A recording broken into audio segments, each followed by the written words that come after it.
Welcome back to the Listen Up podcast, where we analyze a new album each week, except for last week. I'm Jamie, and this week we've got me, Nick, oh boy, and Jordan. This week we're going to be taking a look at 22 A Million by Bon Iver, released in 2016, and it was picked by me, Jamie again, that is my name. And I chose this album for us to listen to because it's super weird and I really like it, but I feel like it's not talked about that often, so I just kind of wanted to see like how much general people enjoyed it, because I just feel like it's so weird, but I love the like the weirdness of it, so I just kind of wanted to.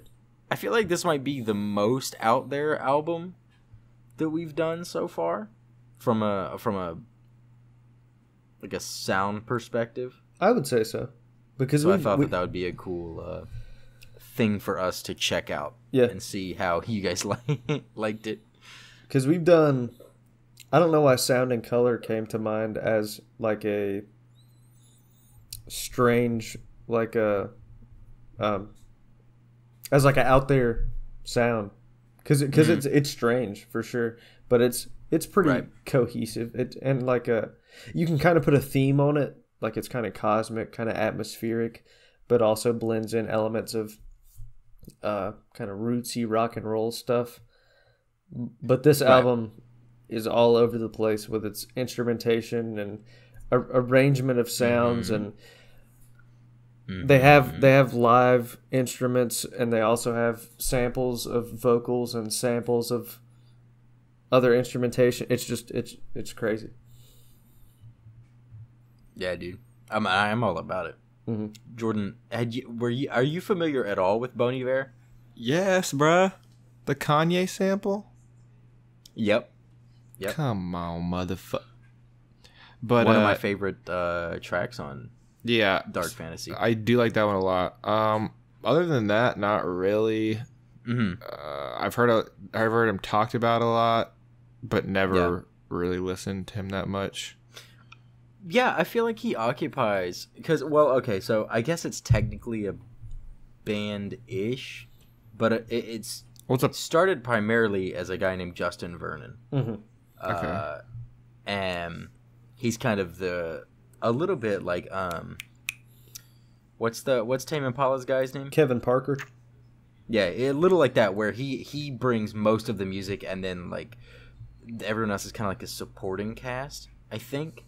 Yeah. But yeah, they slash him, however the artist of Bon Iver, I feel like is a name that gets thrown around so much, but I don't know how much they are actually listened to, mm-hmm. and how much of it is just like, oh yeah, like I feel like everyone knows the name, but I don't know how much, like how many people could hear the name and then be like, yeah, there's like these 4 songs, mm-hmm. Yeah, fan or not, which is, and I feel like there are a few people like that. None of them come to mind right now, but every now and then there'll be a group out here. I'm like, I've heard about them for like 10 years, and I couldn't tell you a single song by them. Phoebe Bridgers. Brockhampton. Oh, true. No idea. Bro, Brockhampton, we got Gummy, we got Zipper, we got Bleach, we got their new song, Buzzcut, very good song. Featuring are all their songs like one word? Maybe. I don't know of any that are multiple words, actually. Now that you Another say one, that. Ray Schmurda. Got nothing. It's the only thing I know is that it's you said eardrummers backwards. You did say Schmurda. Oh, I'm sorry. I guess Schmurda's Bobby Schmurda. Yeah, there's another one. No idea. Jamie doesn't listen to rap music. Confirmed. Fake fan. He said, Are all of those people somebody come get who? Brockhampton rap? I've never been able to figure that out. Is Brockhampton rap? Yeah. Well, Brockhampton again, it's is rap, but they call themselves a boy band, and that's Yeah. how they want to be referred to. Right. Because I remember, I think David saw them at Bonnaroo, and he was like, yo, the guitar was crazy. And I was like, I thought they were like a rap group. I have no idea. I don't know what song they would have. I don't know a ton of their music extensively, so I'm sure they have a couple rap songs that have like guitar heavy beats or something. I don't know, but I thought most of their songs were just beats that were sampled and like created. Yeah, see, and that's why I think David, he said it as if he was surprised. So maybe they just live, they're like, yeah, throw a guitar in there. I don't know, like how when we saw Gambino, I thought a lot. I didn't realize he had like a backing band. I thought it was mostly samples and stuff, but it was like a straight up band accompanying him, and it was awesome. interesting. Yeah, and so, and that's another reason why I chose this album is because I feel like, and even those who do know Bon Iver and know music of theirs, I feel like the music that most people associate with Bon Iver is not this kind of music at all. Is like the Hollow Scene and Skinny Love, Flume, Stax, all that shit from other albums, which sound nothing like this. Yeah. The only similarity is there's typically a lot of vocal modulation. Yeah. But even then, it's like more subtle and it's more just pitch shifting than like static overlaid on top of it. But that's why, and so this album, like the whole thing is just, it feels like a big sonic exploration.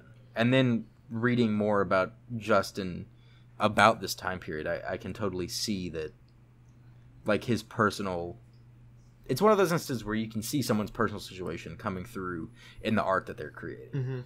Because during this time period, he was very like, he went through like a year and a half of like depressive episodes and just kind of like dissociation and stuff.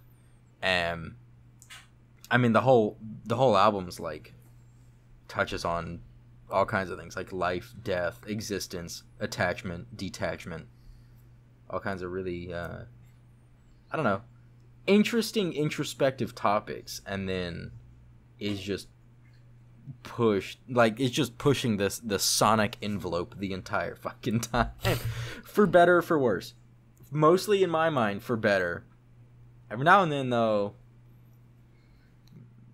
Moonwater is for worse. Some of it, but like Moonwater and 10 Death Breast for me were the ones that I was like, I originally that used to be the case for me, but I like Death Breast now. After listening to this album, like, I don't know, 20 times in the last 2 weeks. I could see after repeat listens for someone who really dives into the album, I could see how Death Breast would... It stands out in its kind of aggression and... it feels angry. Yeah. So real quick, Jordan, what did you think of the album?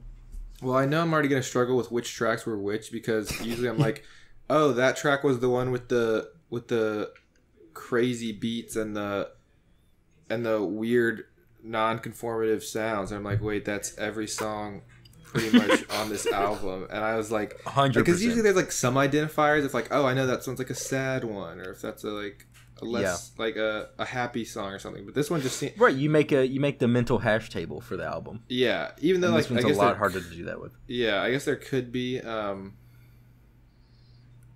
guess there could be songs that seem like happier and sadder, but or more sad. Is sadder? It's more sad, right? Yeah. Okay. And and I think I am at a point where I can do that with this album. Like I have that mental kind of map, but I've also probably listened to this album a magnitude more than you did over the last. Oh, also, I guess I kind of said that at the beginning. But we didn't do an album last week because my lovely fiance. Fiance. Oh my god. My lovely fiance and I were in Denver, Colorado for the past week. So we did not record an episode for last week. So here we are Oh, And we're back. She is. There she is. She's The behind you, ghost Jamie. Watch out. The ghost of Victoria. And I think I forgot to mention this at the when I announced this last time, but this is a very, for me personally, this album is one of those ones that is just transformed when you put in like good headphones. Yeah. It's like sound and color for me. It's another one of those ones where like, I mean, it's good. I mean, it's good out of a speaker and it's good in a good car setup, but it's one that I really enjoy to be like plugged right into the album in my ears. And that's because of a lot of stuff. I mean, like Death Breast is crazy in headphones. Yes. So I know that you said it was kind of hard to pinpoint tracks on this, but overall, was this a positive experience listening to this album for you? I guess both of you. I'd say it's positive really because it's very different than what I've heard a lot of. Mm-hmm. I guess I couldn't say if I liked it or disliked it yet either. It was honestly too. I feel like it's too new for me to know if I like it or dislike it. It's kind of weird still. Like usually I pretty much know, but this time it's like I couldn't. I could maybe see myself listening to it again. Like I don't hate it, but I don't know if I like it. You know. I gotcha. Yeah, and I think this kind of album lends itself to that, where sometimes it's so experimental. Half of the experience of listening to it is just like, do I like this or not? Yeah. Yeah, and I honestly I feel kind of similar to you, Jordan, because I had listened to the full album a couple times probably. I knew 22 Over Soon. I knew 33 God. And those were probably the only songs I knew off the top of my head. Or I knew 29 Stratford Apartments a little bit, but and I enjoy all of those songs that I just named and a couple more, but there were also some that I just like kind of felt fine about. And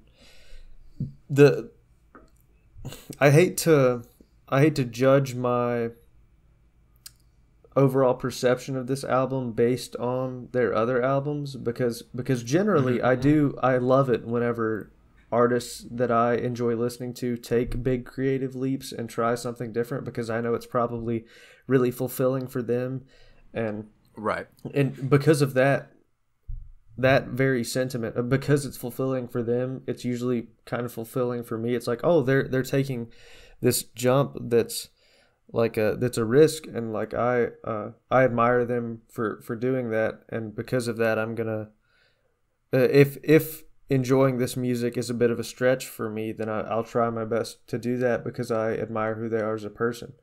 But yeah, in this case, I don't know, I feel like it was just a bit of a leap too far for me compared to their self-titled Bon Iver album, and compared to For Emma Forever Ago. I think For Emma Forever Ago will like always have my heart as best Bon Iver album, and also just phenomenal album in general. Okay. But it is a phenomenal album. Yeah. But like, yeah, this one's just, I feel like there's a couple hits and a couple misses, and it just hasn't all come together for me. But yeah. Dude, you know what's so funny? I can easily say that this is my favorite Bon Iver album. Interesting. That's Cat. I love it. I love For Emma Forever Ago. No. David's like, no, I don't know what I just said. I just had like a word vomit. But I love For Emma, and their self-titled's good. That one I like. I don't know. It might be my least favorite, but there's still really good ones on there. Like Holocene, I love that song. Yeah, that was the first song I ever heard by them, and like what got me into Bon Iver. Holocene, that's some haunting shit, bro. Yeah. Interesting. But there are some songs on here that are also haunting. Yeah. Okay, so I guess I can get into more specific stuff. It's funny that you said 22 Over Soon, parenthetically. You said that was one of the ones that you recognized, right? Because I think when this album came out, I was familiar with Bon Iver's first two albums, and I hadn't really followed them per se, but I knew that I knew the general sound of their first two albums, and I listened to whatever single they had out for this, or I don't know. I just remember listening to this album for the first time and thinking, "Ooh, this sounds different," and really liking the sound of Over Soon, and really liking. I think last week I mentioned the piano on one of the songs that I couldn't place which song it was, and it was you either said it. Yeah, you either said it on here or just talking to me in passing. Yeah, it was definitely 33 God was the piano, the intro piano to the song. Okay, yeah, because you said you thought it was like 8 or a million, and I was like, I mean, maybe, but 30 God, yeah. So before I listened to this album, the ones that I knew were 33 God, Creeks, and 45. Yeah, I knew none of them. In case that wasn't obvious, that one I'm not surprised. This is one that I'm not surprised about you not recognizing anything off of. But yeah, so I have stuff written for every single song, so I guess I can just go ahead and get into that. Yeah, go ahead. You're going crazy. But 22 Jamie. Over Soon. Jamie's cracked. Jamie's cracked. He's doing 90s right now. Bro. Oh, Jamie's Discord is cracked. He literally can't talk right now. He's so excited. Talk. Oh.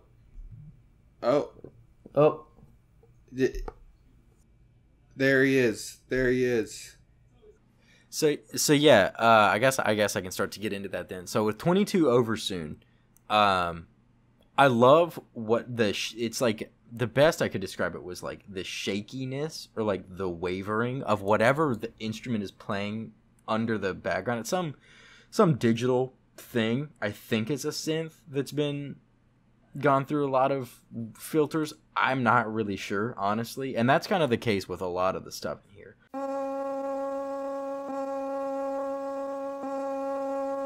It might be over soon.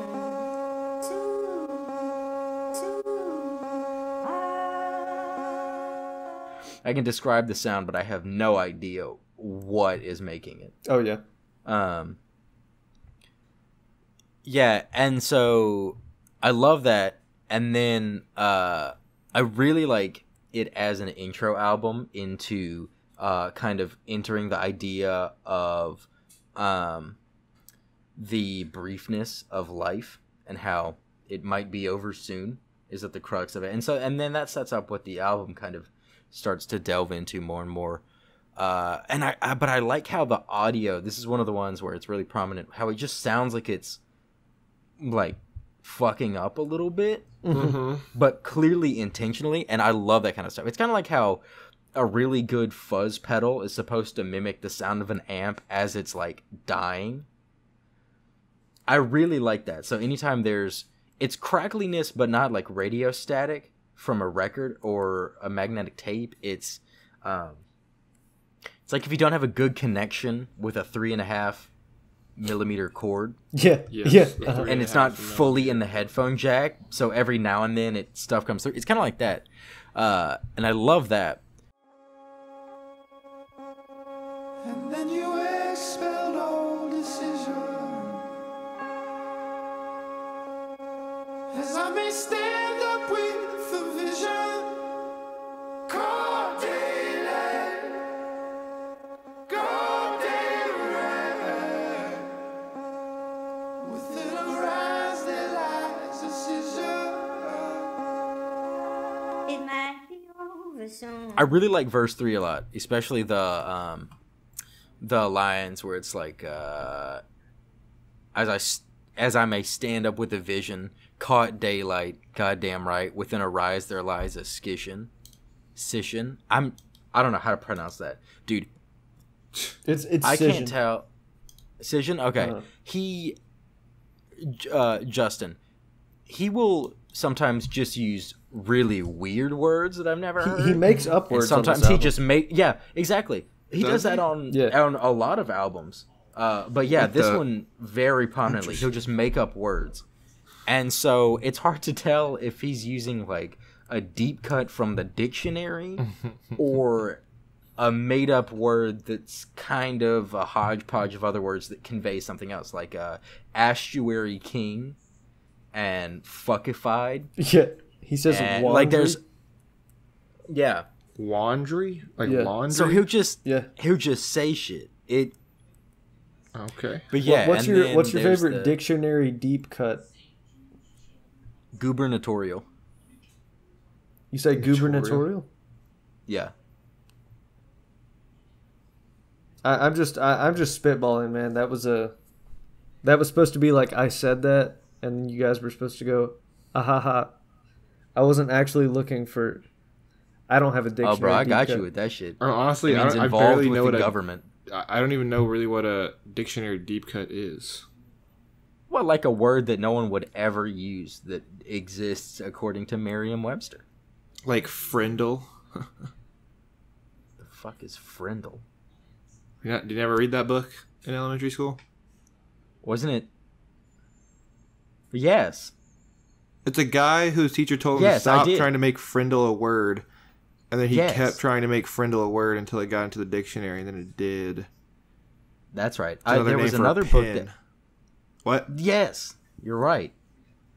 I remember that now. Yeah. That was one of those Scholastic Book Fair books. Hell yeah, it's glass. Oh, I was thinking of swindle, which is With a like a kid dog. gets hustled about. Yes. Yeah, I dude, learned that's what such the a good word book, swindle too. was from that book. Wait, what?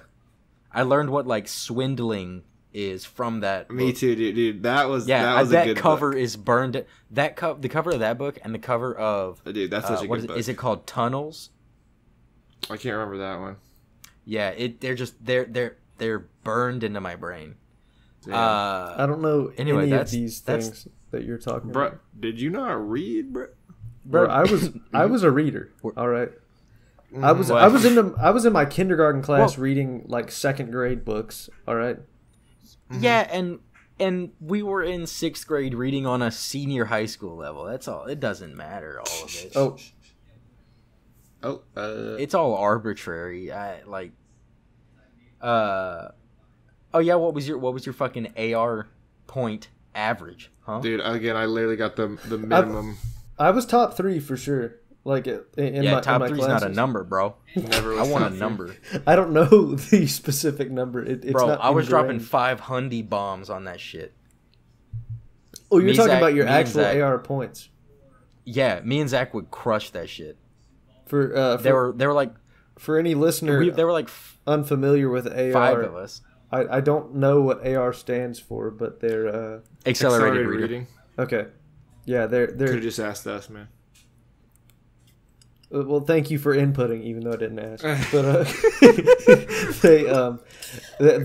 you get points for reading harder books as a child, and you take quizzes based on books, and you get like you get points based on how you do on the quizzes and stuff. Right, you answer like 10 questions that are supposed to be like a comprehension check, right? Yeah. Or 5, depending on how short the book is or long. Right, yeah. And so how you cheat the system is you start reading the Warrior books by Aaron Hunter, because there's 30 of them, Don't do and that. they're each worth like 25 points. Sheesh. Like the Harry Potter ones are like probably ranging from 20 to maybe Deathly Hallows is like 30 Yeah. or 35. So I mean, you read one of those series and you've just like you've accumulated like so many. We would just demolish that shit only because we weren't reading like Magic Treehouse or some shit. Whatever. Sure. I read those. Like, that dude, they are prolific. Whoever writes those books. Yeah. Them and the Lemony Snicket books. There were like 1 billion of them. Oh yeah, Uh-huh. Lemony Snicket. Or Diary Won't Be Tyler Kid was a now. big even. Lemony Snicket guy. Yeah, Dave Kinney. What's that? That's it, right? Kinney. Yeah, Dave King. Dude, there's like a Rowley spinoff. I saw Yeah, that walking I through saw Target. There's that. like a Rowley spinoff series. I was like, Rowley's like the most bitch character in any novel ever. Why did they make a series about him? Because he was the other protagonist. Literally, one of the crux of one of the books was like how annoying Rowley was for an entire summer. Why did they write books for him? They should have And done now a he's like some Manny Chad. spinoff. I want a Manny spinoff. I want a Roderick spinoff. Hell Roderick yeah, Manny. spinoff would be good. I want a fucking Greg's dad spinoff. Honestly, You know, That Greg's bitch is dad in the pipes, garage bro. just stuffing his face with brownies to hide from his wife in one of the books. I want to know about the Patel kid with the cheese touch. I want to know more about him. Dude, apparently he's hot now or something. what happened post cheese touch? I remember so much more of those books than I ever thought I did. Yeah, me too. I just unlocked a drawer in my mental hutch. I don't know why you know what the cheese touch kid's name was. Nick, do Wait. you know how many times I read that book? Wait, what did you say it was? Why would Jamie? you reread like the comic book, like the Jamie? the notebook Wasn't it drawing like comic? wasn't it book? like something Patel? I don't know. No, I thought it was Fregley. No, that was just the weird guy. Oh, you mean the actual first kid? Yeah. Oh, that moved schools? Yeah, wasn't it like, or something happened? I don't know. He's involved. There's a kid named something Patel. Anyways, also, I yes. read all. Back I to read the those books album quite a also. lot. Back to the album. I also thought the How first did song was we- kind of how did mid. We should have somehow tied Diary of a Wimpy Kid into Bon Iver somehow. See, the problem is I that'd don't be- know how we got there to begin with, so I Yeah. don't know You where. see, the cheese touch fucking Oh. sucks. Wait, and no, so it's does because this song. yeah, no, hey, Jamie, it's because you said, "What's your favorite deep cut dictionary?" Nick said deep cut Nick said dictionary. that. Then we said, Don't- then I we said don't need to do frindle, the- and then Jamie said swindle, and then we talked about. It's cool, dude.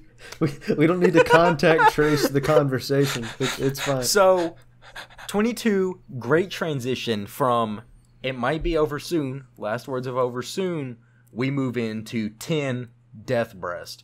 I don't know what Death Breast means, but it's death in the title, and the song is clearly about the violence of, or not violence, but like a very turbulent, like, purgatory, dying. It's kind of up in the air, you know? But I really like this song. I like the, just like, it's not quite anger, and it's not quite, I don't know, it feels persuasive, but not in an angry way, but in like a, either like a dire or a hurried way. It feels like it's a song that it feels like you're moving and you're being hurried through, like, forwards into something. I really, okay, so specifically though, I really like just the mega bass in the song, but especially Yeah, me too. the section right before the, like, love, don't fight it, love, and right before that is like, it's just so thick. It's such a thick sound.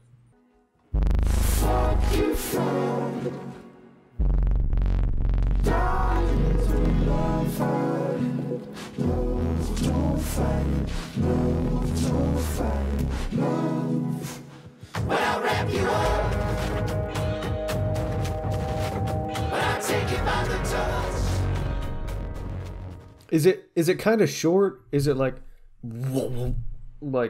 Yeah, it's like a quick rise drop and then it Yeah. cuts into the, like, yeah. I know what you're talking I about. love that. And then yeah, because that right there, it's like it feels like you're just being hurried somewhere. Like, it's anxious. It doesn't feel angry to me. It feels anxious, if that makes sense. And I also really like the part where he's like, I've been sleeping in a stable mate. I've been sleeping in a stable, mate. Not gonna do you no favors, but I gotta shoot you. I'm taking down the old days. Talking about that.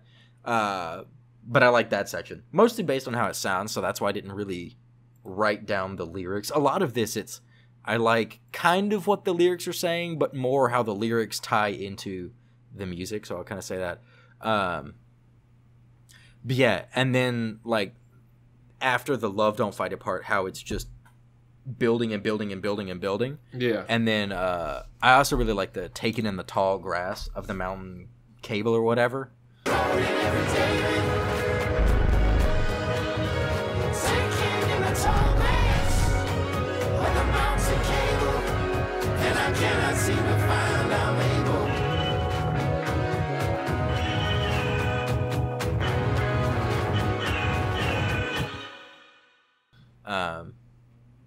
Quite down towards the end. And I really like that. And then just the immediate contrast with Creeks. I love that. How there's just, it feels like you're moving through this entire song, and then there's just like, boom, a hard stop. Like you've reached whatever destination it is. Yeah. And is it the reeds in the creek? Who knows? He got left there. The reeds in the creek. But Creeks, it's always been one that, it was like one of the ones that I would just throw on a queue before I even listen to the full album. I've always just really liked Creeks. Interesting. Or I'm sorry, CR Epsilon, or that is Epsilon, right? It's a Sigma, right? It's Sigma, uppercase yeah, Sigma. Sigma. It's Sigma. I know, Wow. yeah, because Wow. then the Wow, Epsilon is bro. like the little Fake Jamie rap. doesn't know his sequences in Fake- series. Jamie needs Fake to retake engineer. Calc 2. Fake engineer. Okay, that's like the one thing I don't remember from Calc 2. So anytime we ever do sequences in series, I go, Oh, I don't. okay, I don't sure, remember. That's the solution to a geometric series. I got no fucking clue. I said, don't thank you. know. I said, okay, I will take this as fact. I do not need to see a proof. I will blindly believe you. Yeah. But that's me with any of math. True. But yeah, I love the sound. It's like there's a lot of bass in the voice throughout the track, where it's like, down along the creek, I remember something. Down along the creek, I remember something. Heard the heron hurried away when first I breached that last Sunday. Yeah, and so I love the I don't know, it feels like the voice throughout the vocals kind of have a lot of like low pitch and then immediately high pitch, and then it's kind of, it's like a flowing creek the whole way down. Yeah, and I don't think there's any backing instrumentation except for his vocals on the song. And all the effects that are like laid all over them. Okay, yeah. Yeah. So I guess that, cuz I was going to say there is something, but you're right. It is a very it's like, yeah, like there's effects, there's not definitely necessarily no anything. like rhythm section. Like it's just him singing. It's very vocal heavy. Yeah, with like the crazy effects and the background Feels vocals. very But Yeah. feels very intimate. yeah, Yeah. I was gonna say I liked it a lot. It reminds me of like the end of Runaway a little bit, not as distorted, but Yeah. like I just like when artists kind of use their voice as an instrument a little bit, where Right. they're just like, well, like obviously you can hit notes already as like your vocals, but it sounds more instrumenty, if we could say, with like just the distortion and like the, I don't know, kind of shredding with your voice, making it all, if that makes sense. You're saying the artist's voice sounds more like an instrument, is what you're saying? Yeah, a little bit. Like, could we just go like, like, but he's still singing stuff though, but it's also distorted, so that's why I really like this one. Yeah, dude, this one's a hit. I also I really love the like the build of verses 3 and 4, especially how like culminates with like it feels like this big explosion of, it feels very emotive, where he says, honey, understand that I've been left here in the reeds, but all I'm trying to do is get my feet out of the creek. Love a second glance, it is not something that we need. Honey, understand that I have been left here in the reeds, but all I'm trying to do is get my my feet up from the creek. And I see. For some reason on Genius, whoever heard that wrote Crease. Even though the title of the song is Creeks. This is definitely one of the albums where it's hard to discern what he says, but like using context, you can figure out more of the lyrics than I feel like some of the annotation. That right there is especially obvious. Like some of the the fake words that Justin Vernon puts together. They just made up shit. Yeah, like some people put those in and said like they found them from the lyrics from the vinyl liner notes. Okay. But that's definitely very obvious. I mean, the line before, not even just the title is Creeks. The line before it is, understand that I've been left here in the reeds. Mm-hmm. What does that have to do with a crease? That's besides the point. But yeah, man, it's still one of my favorite tracks. After, I've listened to this album, I don't know how many times. Like, literally, it's probably in the, 40s or 50s. Because it's also a really short listen, too. Yeah. It's only 2 minutes. And so, it's... Yeah, I mean, I just really like this kind of music. Not across the board. But for some reason, this album speaks to me. Yeah, and then so you move from Creeks. You have the little outro section, and then you go into 33 God, which is another certified banger. Mm-hmm. Yeah. You mentioned the piano. I've always loved the piano in it. Yeah.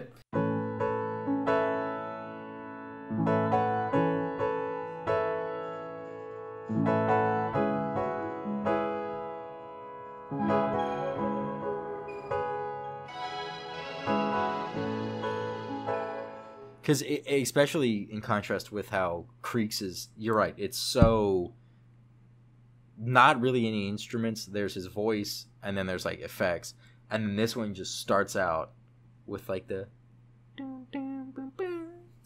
like Creeks has the intimacy of just having his voice, and then the intimacy carries over a bit with the gentle intro of the piano, but but 33 God itself swells into more than just that piano. It becomes less intimate and a little more grand, Mm-hmm. Yeah. It definitely. I like the little.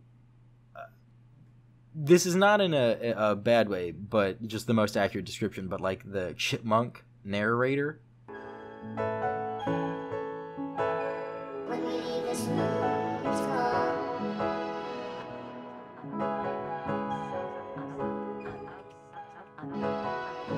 Is the company stalling? We had what we wanted. The what? They're chipmunk. It's super pitch shifted, and so it's like how Kanye's original or early stuff is called chipmunk rap, because it sounds like Alvin and the Chipmunks. Like that. Give me an example of the song. What? This song, there's No, a Kanye song. A Kanye song. Bro, so just a lot of graduation and late registration. They call that chipmunk rap? Chipmunk, yeah, like Alvin and the Chipmunks, how there's the samples are No, chipmunk rap. Like Alvin and the Chipmunks. Yeah. And I didn't know they called it that. That's kind of interesting. Mm-hmm. I think that's more of a niche term. I think the main person I've heard say that is our buddy Cole with Dissect Podcast. Our good friend Cole. You listen to that what a guy. chipmunk rap, bro? Listen to that chipmunk rap, dude? I'm kind of on the chipmunk but rap. Yeah, so it kind of... That's at least where I heard the term. Since then, I've seen it a few other places, but not that commonly called that, I guess. But yeah, I like that voice. It's kind of somewhere between spoken word and sung, and it kind of narrates in the song. Mm-hmm. Did you guys like the sample from Iron Sky? With rising mistakes.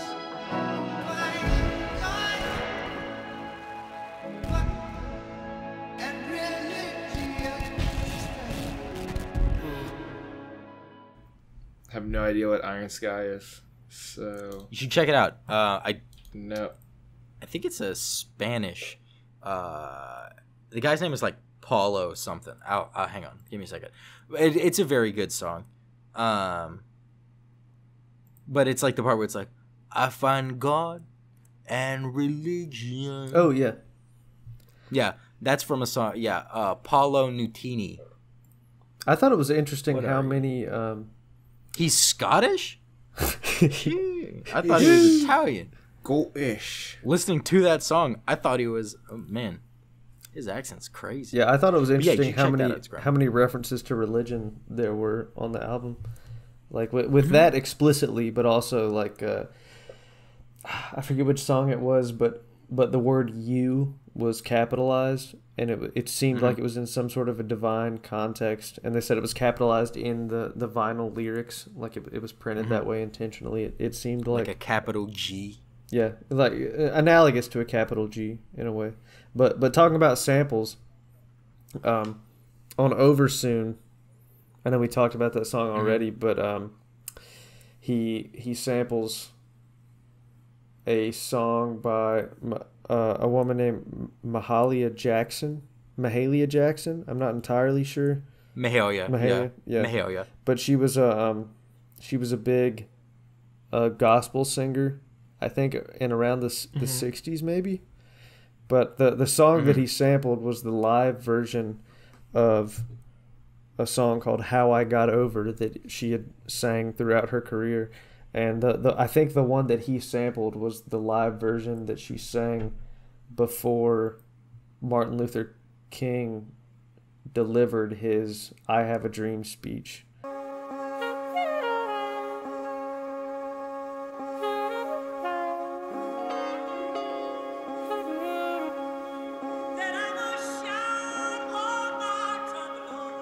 Oh, when I have carried consecration. Like she sang it like at the Washington Mall before he gave the speech. And Damn. Is that the like the I'm gonna shout all my trouble? yeah, it's Yeah, cause you can kind of hear that it's like a live track. and he it's cool that he chose to include that there, not only because of the cultural significance of the I Have a Dream speech, but also because there's I think it was in between For Emma Forever Ago and their self-titled album. Justin Vernon did a jazz album where he doesn't like record jazz music himself, but he sings with a jazz band where they play Duke Ellington songs, and they played a couple of Bon Iver songs from their first album, and the last song that he sings is a song by Mahalia Jackson that a lot of other people have sang over the years, but it's called Satisfied Mind, and that song's just really good. I thought it was interesting that I think that album was made in like 2010, the jazz album. And when did this album come out again, Jamie? Like 2016? 2016. Yeah. So he's had like a long relationship with her music, it seems like. And with him being into like Duke Ellington as much as he was, it seems like he has some sort of inspiration and draw to older music in general, but also maybe older gospel or jazz music, or a connection to music created by like black artists of that generation, which is it was like, but when I took my 1950s to 70s popular music class, it was just insane to see how much music came from, how many musical genres came from like black sources that we just kind of gloss over and don't emphasize. Yeah. Like jazz and blues. Macklemore and talks everything. about that on White Privilege Part 2 on This Unruly Mess I've Made. But Nick wouldn't know anything Thank you, about that. Macklemore, for your cultural contribution to society. We love you. That's a good fucking song. I'm sure. I haven't heard you know, it, I'll be honest. Macklemore has good in his heart. Yeah. He's become so much of a meme that it's hard for me to take his music seriously for the intent that he put it out there. But I should listen to it again. True. Bro, if you listen to White Privilege Part 2 and be like, damn, he made this in 2016, I think. You're like, wow, I feel like he made this in June. Great going, America. You still fucking have a lot of issues. It's like listening to Walking in the Snow by Run the Jewels and hearing Killer Mike say I can't breathe, and like them recording that before before George Floyd's murder. It's just insane how prophetic so many of these artists are. Yeah. Well, and the sad reality of that is it's not prophecy, it's describing what's going on, and that doesn't change and it just happens again. Yeah, exactly. So it's not even prophecy, it's just like it's repetition. Repetition and like still not changing. Dude, there's literally a song in my head playing that I can't get out of my brain. I don't know what the name of it is. It's like it's happening again, and it's the worst it's been since the last time it happened. It's happening again. It's the new Tyler Childers song. Yes, it's Long Violent History. Yeah. There we go. I would have never gotten that. Yeah, you wouldn't have gotten that. No, you would not have gotten that. Tyler who? That's the only song on that new album that has vocals. The rest of it is bluegrass. Oh. And not even like crazy bluegrass. Like just like classic mountains, like folk bluegrass. Yeah, like fiddle-centered bluegrass. Mm-hmm. Anyways, but back to the electronic God. Experimental album. The opposite of bluegrass. I love the chorus of God. How it's like a kind of a drop. Yeah. And then there's like the stand at the Ace Hotel. Staying at the Ace Hotel. Call loud. And then it just kind of I like that, and then just how it kind of like rolls. Mm-hmm. But also one of my high points on the album is the second pre-chorus, according to the structure laid forth by Genius. But it's the part said I would have walked across any thousand lands. No, not really if you can't. I didn't need you that night, not gonna need you anytime. Ooh. Was gonna take it as it goes. I could go forward in the light. Well, I better fold my clothes. Said I would have walked across any thousand lands. I didn't need you that night, not gonna need you anytime. Was gonna take it as it goes. I could go forward in the light, but I better fold my clothes.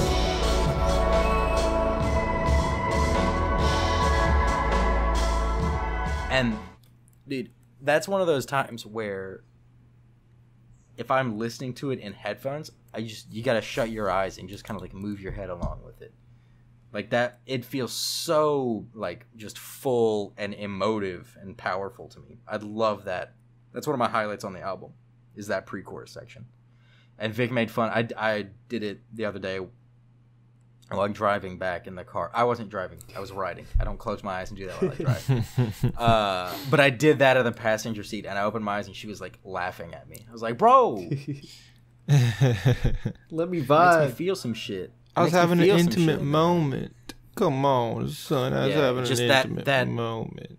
That, like, rise in energy just feels so, like, powerful to me. Mm-hmm. Love it. Chills.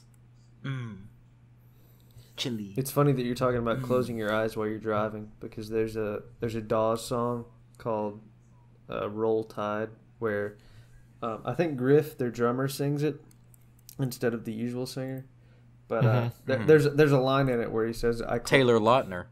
Yeah, yeah, singer for Dawes, the indie folk rock band. But he says, I close my eyes sometimes now while I'm driving. And I just kind of sang that in the past, and then it was a couple months ago. I was like singing it in the car, and then I was like, "Wait, he does what? Why did what? I guess this is darker than I thought it was."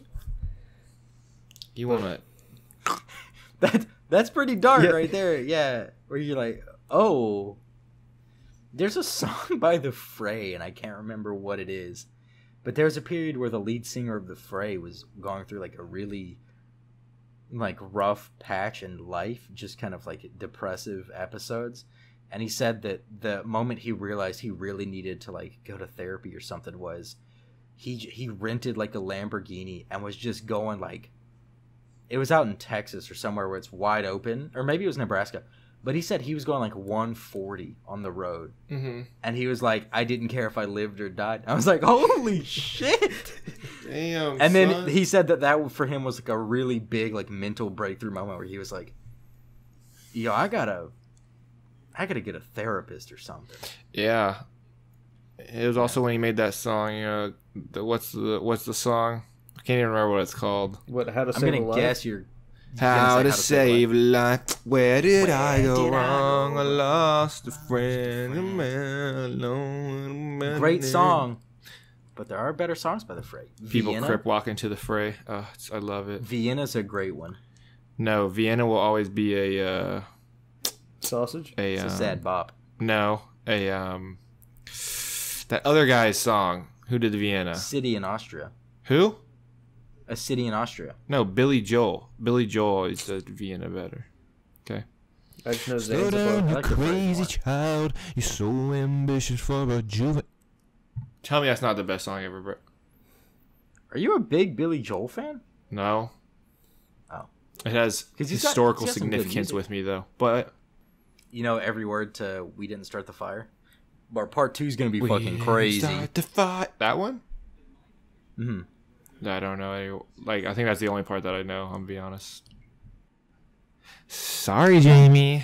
So 29 hashtag # whatever. Oh. Stratford Apartments. Rep. Stratford. Apartments. Road. Stratford, baby. Stratford Road. Cruising the strip. I could cruise that shit all day long. Stop by Krispy Kreme, hit up Sakura, maybe take a little trip to Adventure Landing. Oh yeah, fucking Adventure Landing. This is for all our Town Glass. for all our Winston-Salem listeners. Yeah. Hit up Camp And not High. even like general Winston. Oh, Camp High's so good.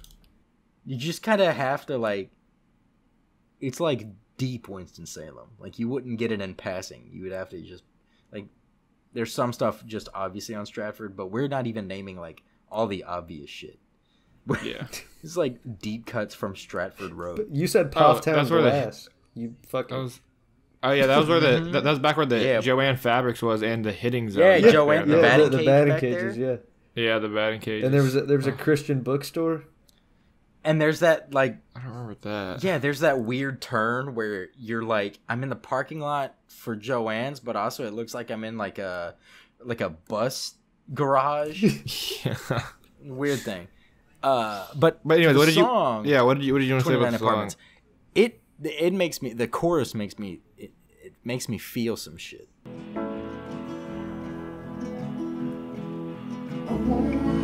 You're rolling up, you're rolling up, you're holding it, your fabric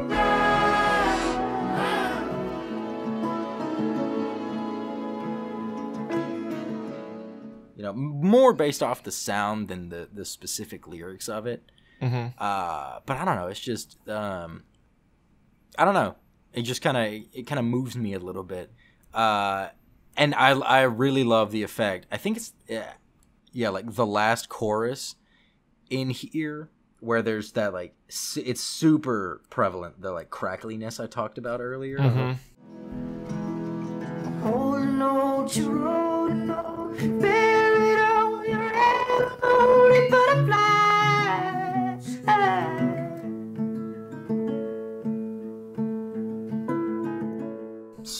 Super heavy, and I really like that. It's like I don't know. It's like it feels transitory.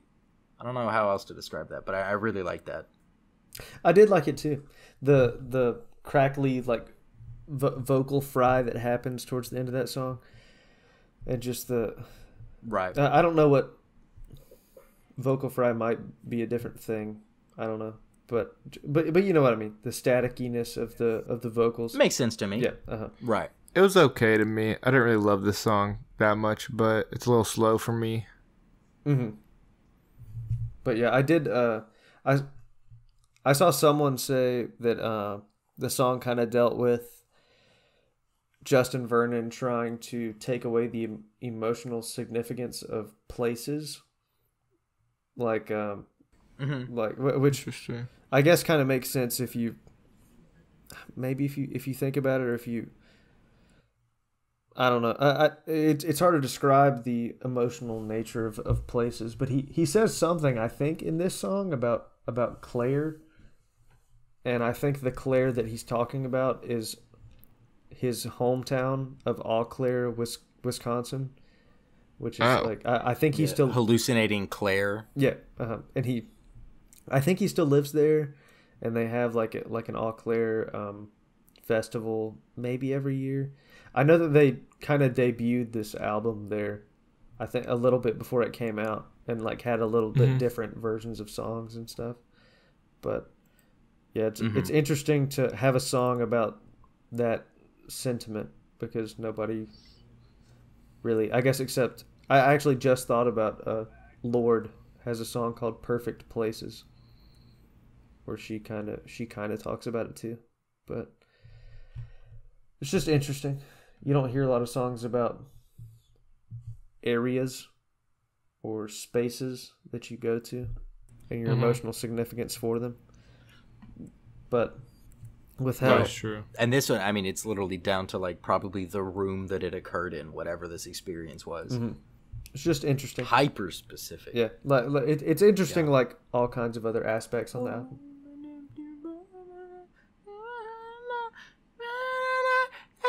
Oh, hit the note.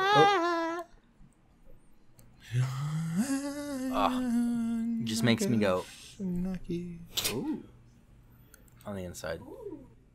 It makes you like think you ran your headphones through the washing machine, but you actually didn't. Yeah, you're like, oh shit, oh no. Are they disconnecting? Oh my My god. wireless headphones have a short. Oh fuck. God. Bro, how'd you God. guys like 666? Is this the Upside Lil down Nas T. X song? It Montero. this was a decent one. It was like a medium one for me. I gotcha. I like the I like Yeah. I don't know how else to do, like the specific drum, but it's like the boomingness of the drum in the chorus. Wandering, take me into your palms. What is left when I'm lonely? I've learned about it. I've learned about it. I've learned about it.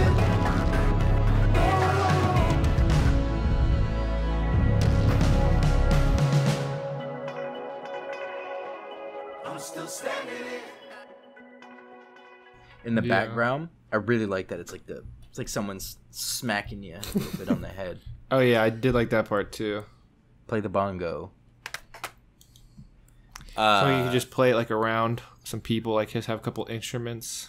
And then you just punch the shit out of someone. Oh, What? wait. Dude, I could. You know, you guys don't mosh to this kind of music. No. Moshing to Bon All right, Iver. everyone. Bro, you're at a Bon Iver Bon concert. Iver. All right, everyone. I want to see a fucking pit right now. I want to see one right now. Or what? Right, I'll pit, I'll like a mosh mosh to pit? Lump Sum. I moshed to Blueface. Come on, skinny love. You fucking flailing.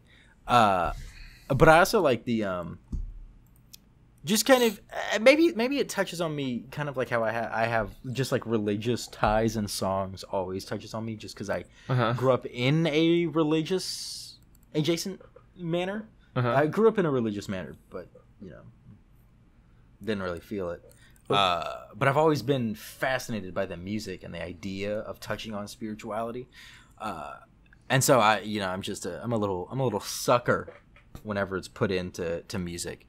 A little sucker. And so like the part where it's like I'm still standing in the need of prayer. Still standing in the need of prayer. The need of prayer. That was like a hymn that we would sing, I don't know, like every fourth week. So it kind of, I don't know, it just kind of always stood out for me. And that's kind of, maybe that's why I like, it's kind of the wrestling with religion and spirituality that's prevalent throughout this album. But I also, those lines, I hear that and I go, oh shit. I don't know, just kind of, it connects with me. I got you. Because whether you're spiritual or not, aren't we all searching for redemption? Unless... Yes. Maybe. I feel like I don't need to be redeemed from anything right now, you know? You found it. Yeah. You've got it. Oh, maybe I baby. did. Oh, maybe I did then. You're in the post-redemption age. No. And I mean that in actually, like the lowercase I feel like I redemption. definitely did. Sorry, Jay. Not the uppercase redemption, you know? Oh, yeah, I feel like there's still times in my life that I would like need that though, you know? Whether it be from, a spiritual entity or just like the people in your life. Yes. Mm-hmm. Yeah, and so I like that song. How'd you guys like Moonwater? Right. Get a little witchy. Moonwater and Death Breast. They're You like that? they're bottom two. I think I liked it a little bit more. Like that chaos? It definitely gets a little chaotic towards the end, where sounds like I'm in traffic. Just I'm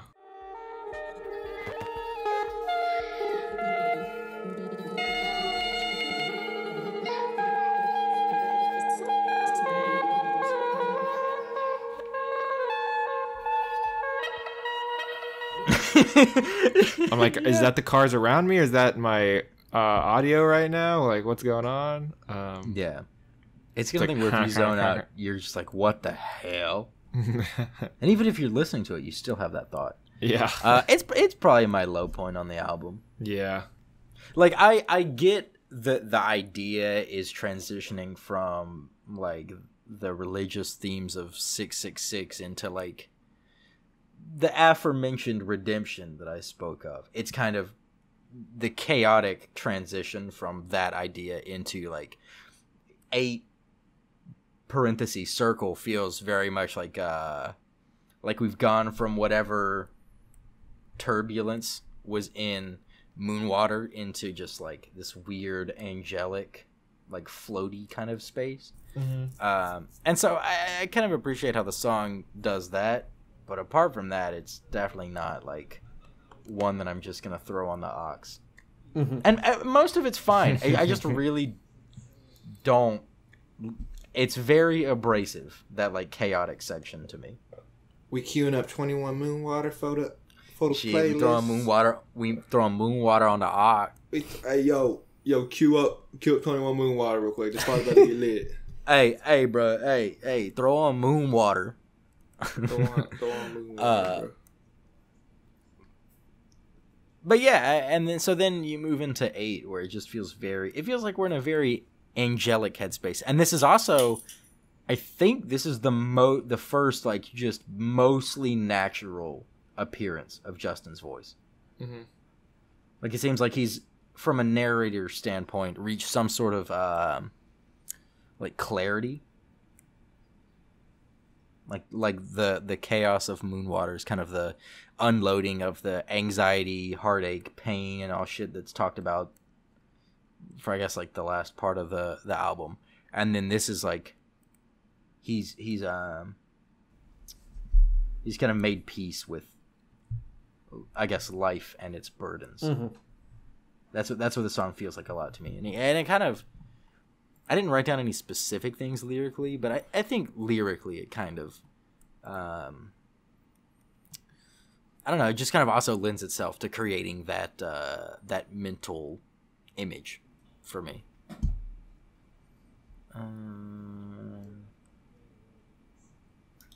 Yeah, I don't really have much else to say about that one. I didn't. Yeah, I have a ton. I was trying to look for it's okay, but examples of words, I but I don't love have it.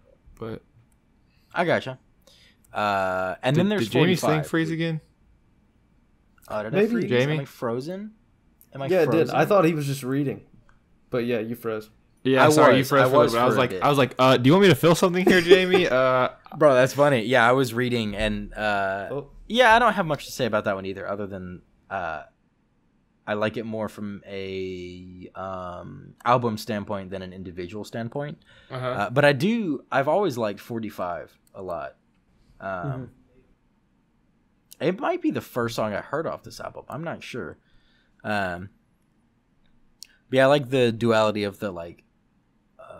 I've been carved in fire, and then I've been caught in a fire.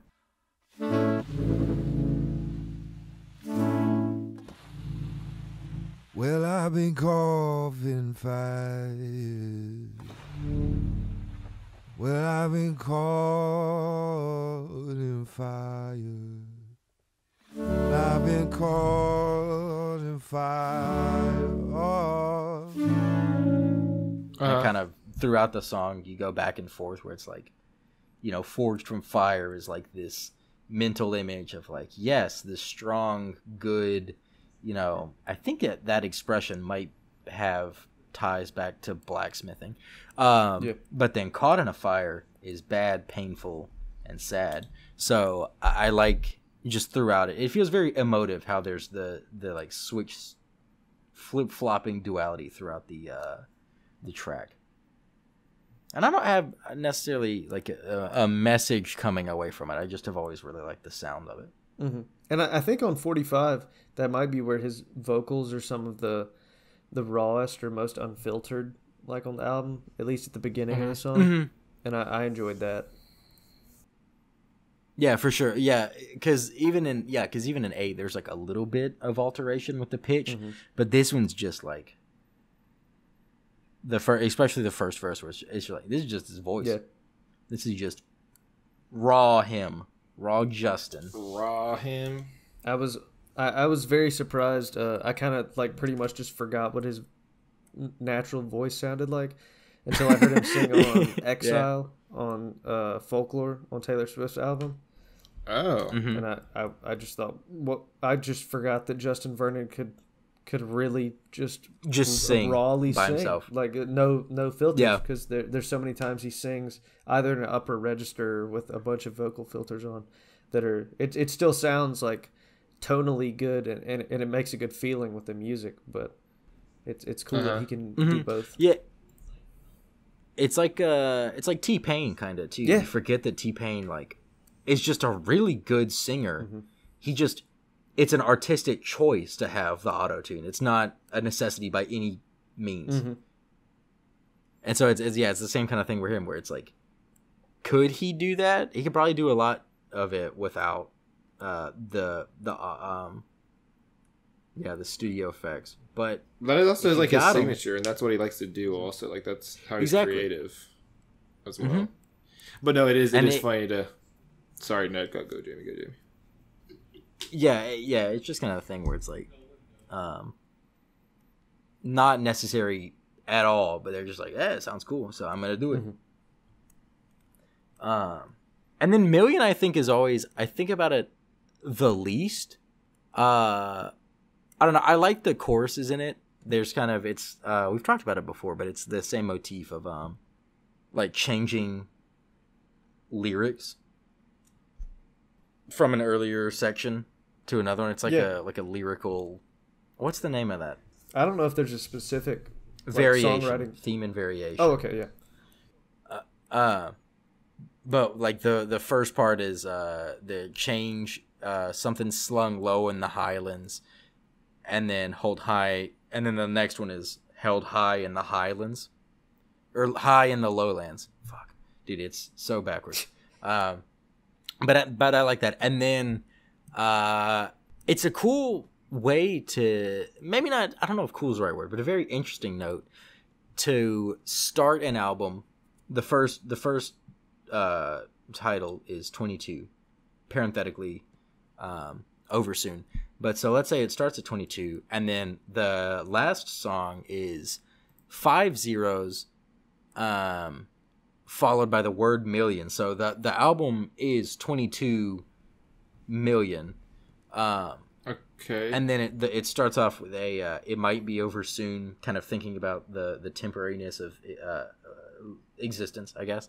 And then the album ends with the final line of, it ends with like, is it the chorus? Because it's said before. Yeah, I think it's how the chorus ends. But so the final line is, well, it harms me, it harms me, I'll let it in. Picture that grove where my metal the source is, and I walked it off. How long might last? Soul in the cold, old band on the canyon. Days are numbers. Well, it harms me. It harms me, I'll let it in.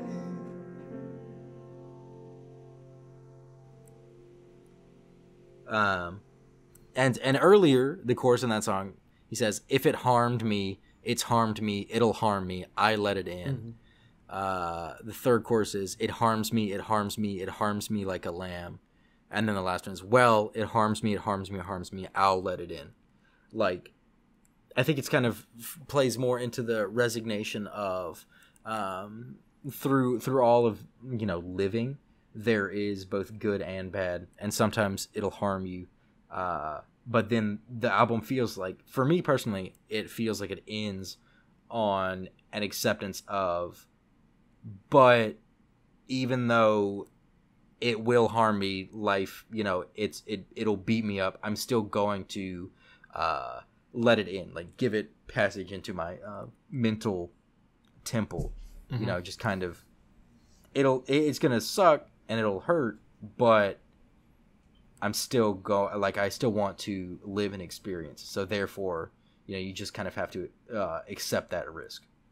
And I think that it's a very, I don't know, I think this album starts and ends in a very wrapped and encapsulated experience. And I think, and that's something that I always really enjoy about it. Totally, yeah. This was definitely one of my favorite songs on the album that I didn't really even remember until I listened to it again for this podcast. But I thought it was really interesting reading in the research about the album that when they performed this, I think it was just for this song.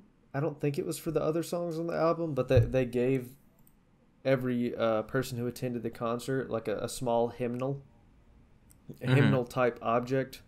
What is a hymnal? Hymnal type book. Just a lyric book. Like, it's like a little book that you open and it has the like a program. Yeah, like a... Because I'm looking, and it is a picture, and that's like exactly what we would have in our church bulletins. Okay.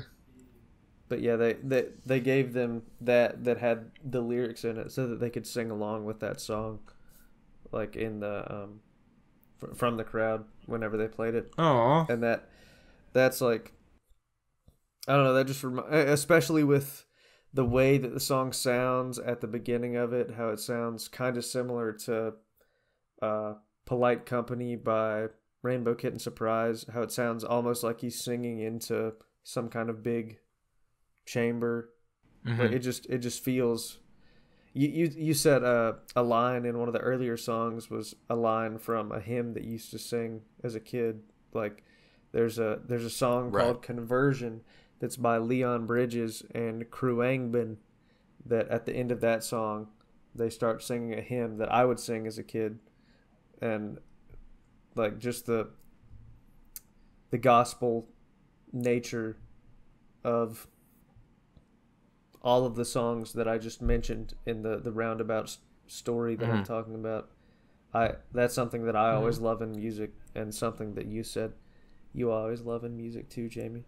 It's just the even though we've both like distanced ourselves from like the religious nature of our childhoods a bit. Mm-hmm. It's still a sentiment, like bringing everyone together, and maybe not uniting for the cause of religion, but just uniting for the cause of something that feels good, and of something that feels good or feels wholesome, is satisfying and uplifting.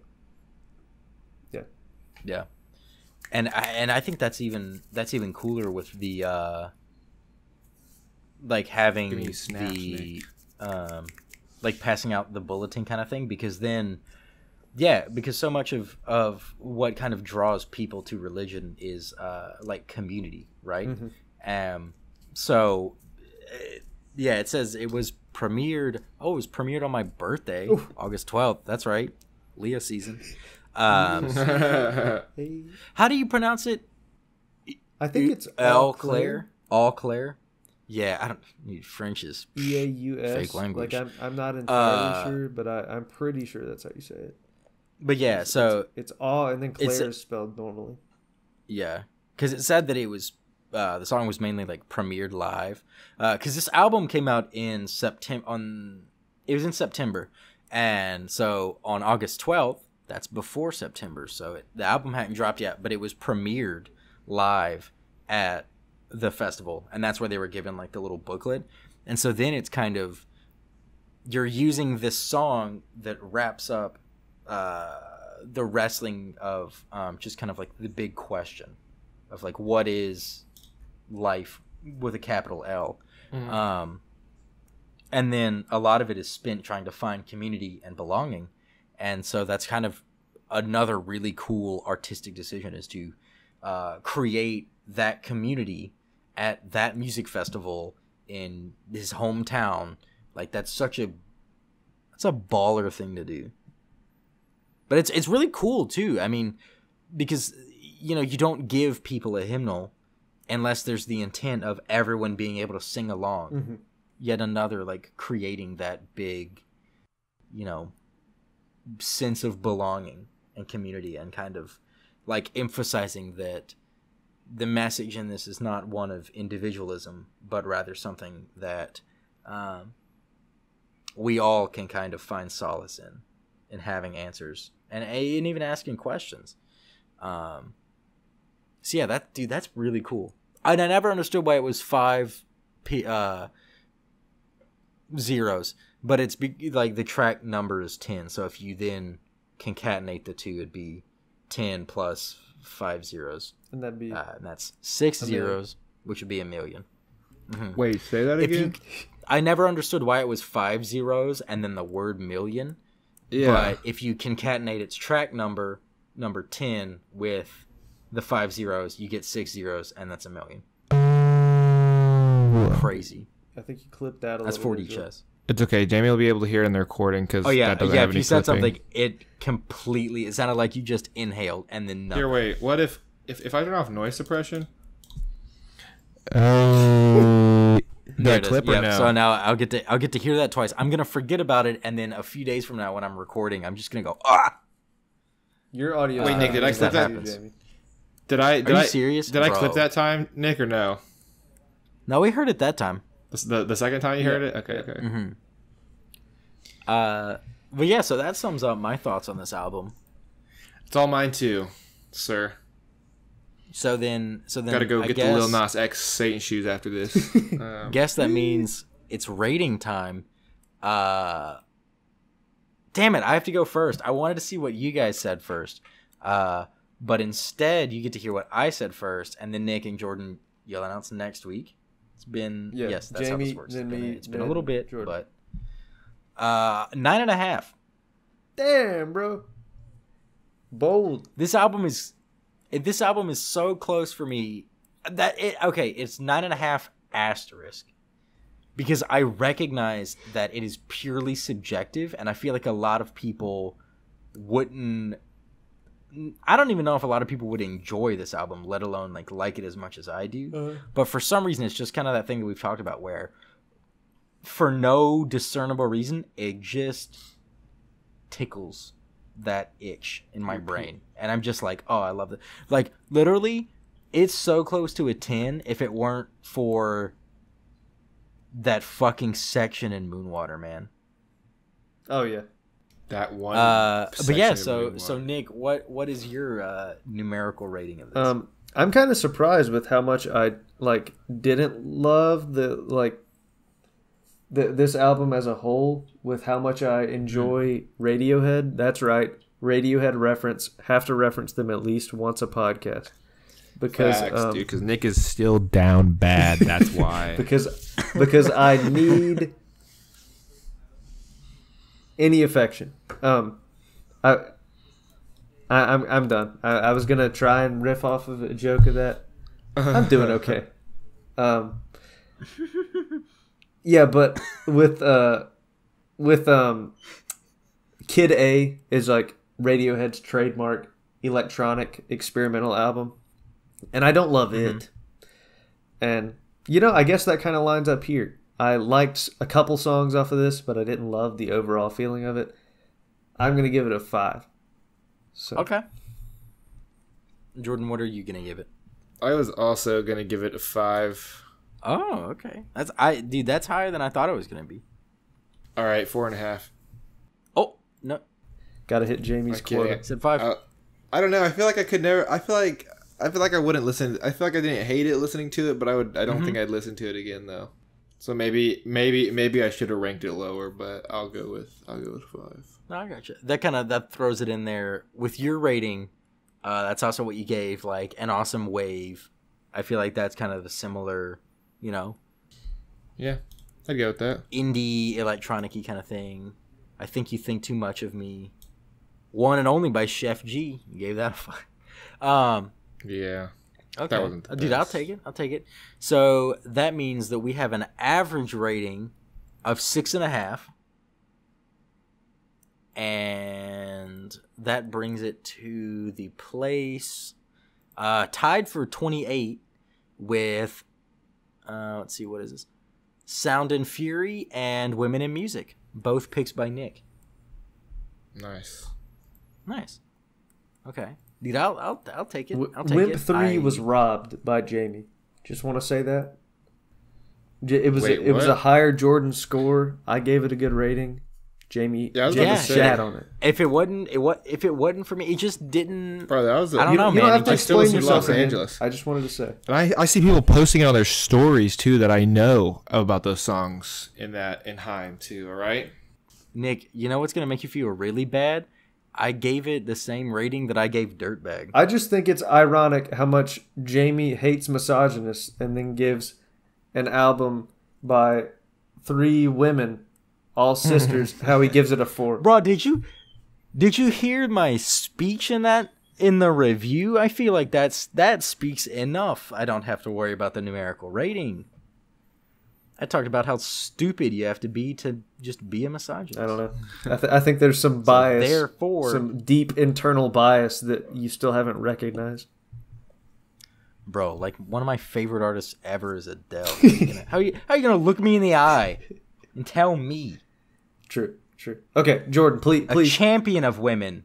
please go ahead with the album that we're gonna. Yeah. So Jordan, what we'll be listening to next week? We will be listening to Find the Beat. Who's that by? Who's it by, Nick? It's Bluefish, isn't it? Yes, it is. Oh man, The Return.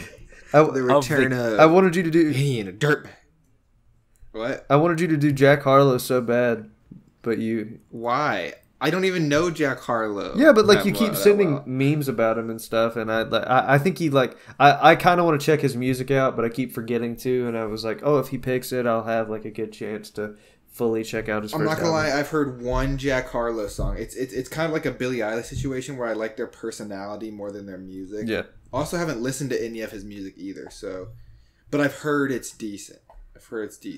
But Yes, we'll be listening to Find the Beat by Blueface. I already have a lot of songs I like off there, but...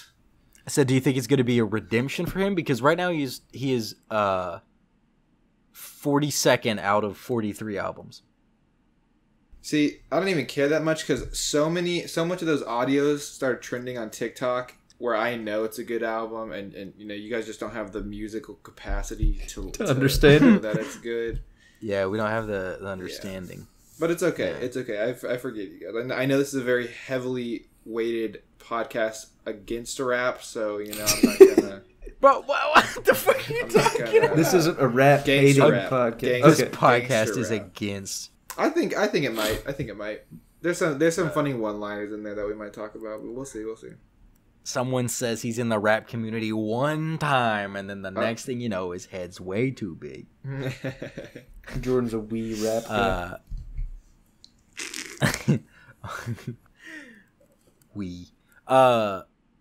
Anyway, so what have you guys been listening to this week? This 2 weeks, but quickly. I listened to my Discover Weekly finally and added some Hell yeah. music to it. Not anybody that I really know or songs that I really like, but I'm listening to Rolando by Dusty Locane a lot still. Or I don't know if I mentioned that, but Bipolar by Jackboy, still listen to that. It doesn't get old right now. If Los Angeles by Haim comes on, I still listen to that too. You know, I get Los Angeles. If Mac Miller comes on, I listen to a little bit of that. Still listen to Pop Smoke. And next. All right. Go fast. All right. New Brockhampton single, Buzzcut featuring Danny Brown. Very good. New album April 9th. I will be sure to check it out. Turnpike Troubadours. Kind of forgot about them. Listened to them a little bit today and over the past week. They're good. All kinds of Avett Brothers, Magpie and the Dandelion especially. Code of the Friend and Static Selecta. Static Selecta is a producer. Code of the Friend rapper. They came out with an album last Friday, I think. Pretty good. Found again an album from 2001, I think, by a woman named Jillian Welch. It's like a renowned kind of country borderline bluegrass album called Time, in parentheses, The Revelator. Some songs are very sad. The last song is 14 minutes long. It's very interesting. Jesus. But I know I've seen Jason Isbell tweet about it. I think it's her husband or a longtime partner is David Rawlings. He produced my favorite Dawes record. And they, I think both of them worked on like the Oh Brother, Where Art Thou soundtrack. That's just like dropping famous things that they've worked on. But anyways, Waxahachie, on the year anniversary of her newest album, St. Cloud, dropped 3 covers, one by Dolly Parton. She covered Streets of Philadelphia, the song that Bruce Springsteen made for the movie Philadelphia, which is a phenomenal song. Her version, also very good. And the other song that she covered is called Fruits of My Labor. It's by a woman named Lucinda Williams. And I love both versions of the song. I didn't know either of them before she covered them. But I've been listening to that song, the original one, more than her cover, actually, since I found the cover. And it's just, I don't know. I love the instrumentation of the song. It's like a country, soulful ballad almost. But yeah. Interesting. And that's it. That was the extended speed Nice. round. But there you go. Yes, go Lightning Jamie, round. go. I've been listening to a lot of the Avett Brothers as well. A lot of this album. Just a couple old playlists I have made, and then just a lot of daily mixes. You know? That's about it. Gotcha. Honestly, it's been just a lot of nondescript stuff. Well then, yeah, with the conclusion of that lightning round, we just wanted to say thanks again for listening this week, and remember to tune in next week, where we'll be taking a look at Find the Beat by Blueface, parentheses, the Redemption Round. The Redemption album. Be sure to give it a listen or multiple if you so choose. And then you can kind of have your own thoughts and mentally join in the discussion with us next week. Feel free to either leave a comment about your thoughts on this week's album on YouTube, or you can also tweet them at us. We're on Twitter at ListUpPodcast, and that account, as well as all of our personal handles, are going to be in the description of wherever you found this episode. If you enjoyed this episode, drop a rating or review if you really feel like it. But yeah, for now, we'll catch you next week, and remember to listen up.